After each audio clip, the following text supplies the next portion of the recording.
Hello, my name is Zachary Kemmerer. I am a senior at Bloomsburg University, majoring in political science with a law and legal focus. Today I will be presenting Amnesty International. I chose Amnesty International as my international organization because I like how they preserve and protect human rights for every individual across the world. They have also done so for many decades.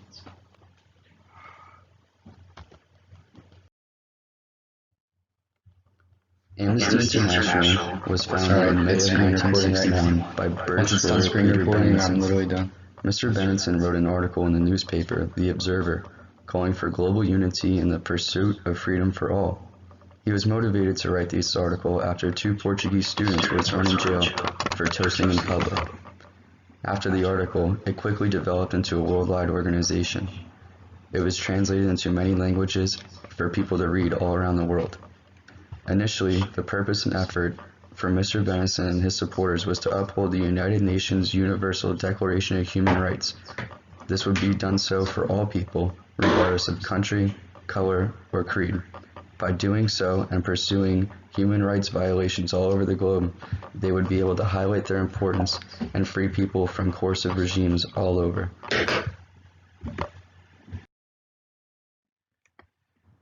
Amnesty International's vision is of a world in which every person enjoys each human right guaranteed by the Universal Declaration of Human Rights drafted by the United Nations. In pursuit of this vision, Amnesty International's mission is to undertake research and then action which is focused on preventing and ending these grave abuses of rights.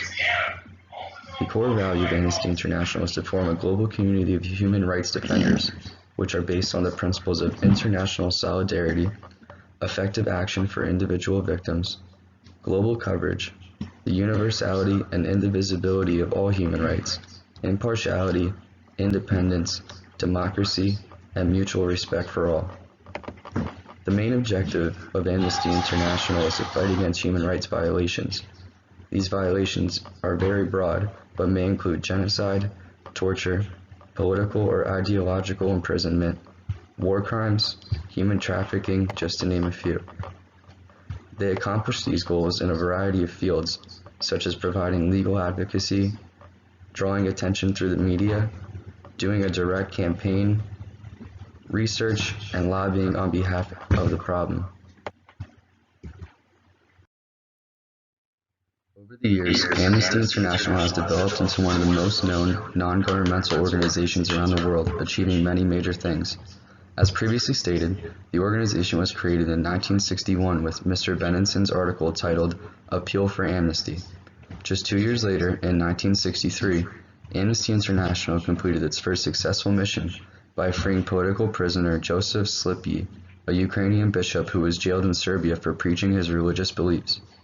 Following this mission, Amnesty International sparked a global movement of freeing political prisoners around the globe. This mission continued to be the main focus of the group for many years while it grew in size, scope, and importance. In 1977, the group received the Nobel Peace Prize for its efforts in highlighting human rights abuses. In just under 20 years, the group grew from a movement sparked by a newspaper article to a global organization worthy of receiving this prize. Amnesty International did not stop here, however. Beginning in 1980, the organization pressured the UN and member nations to rid of the death penalty. Today, through the efforts, the number has grown to over 140 countries which have banned the death penalty. Another important historical effort made by Amnesty International began in 1993, in which they pressured the UN to create an international court which could be used to prosecute war crimes and crimes against humanity such as genocide.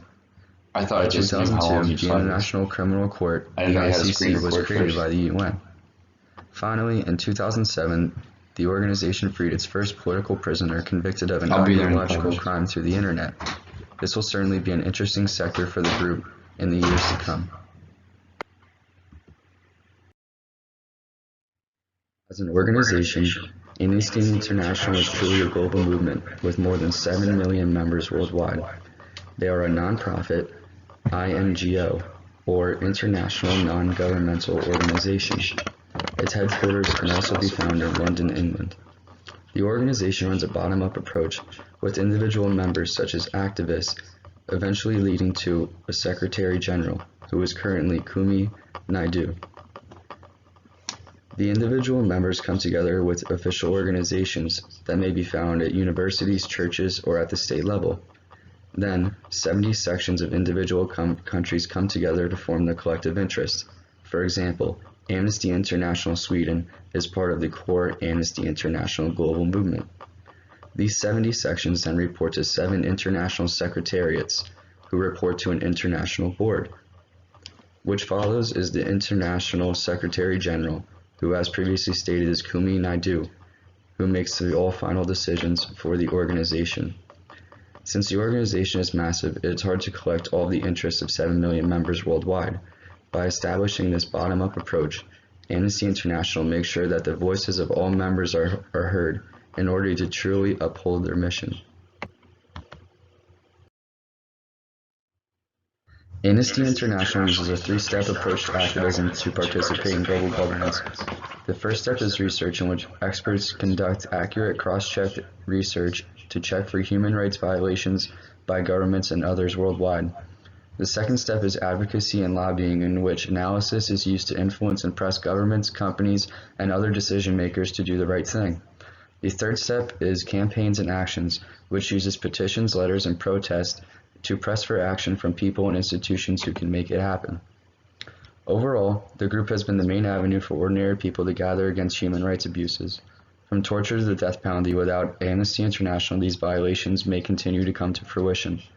Participation in global governance occurs by continually pressuring the UN, member nations, and other government entities.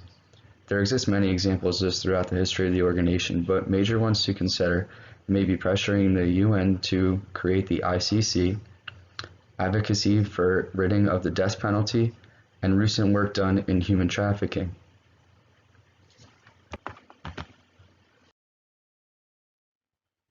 To conclude, Amnesty International has continued to participate in global governance by upholding standards set forth by the United Nations Universal Declaration of Human Rights. This is performed by researching potential abuses and then pressuring governments to make the necessary changes. Without the efforts made by the organization, there is no telling what our world may look like today.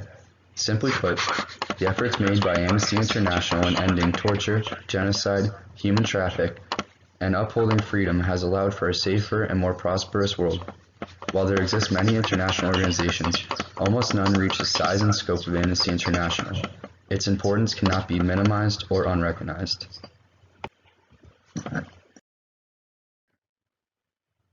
Listed below are the sources that I used to make this presentation and conduct research. Thank you for watching.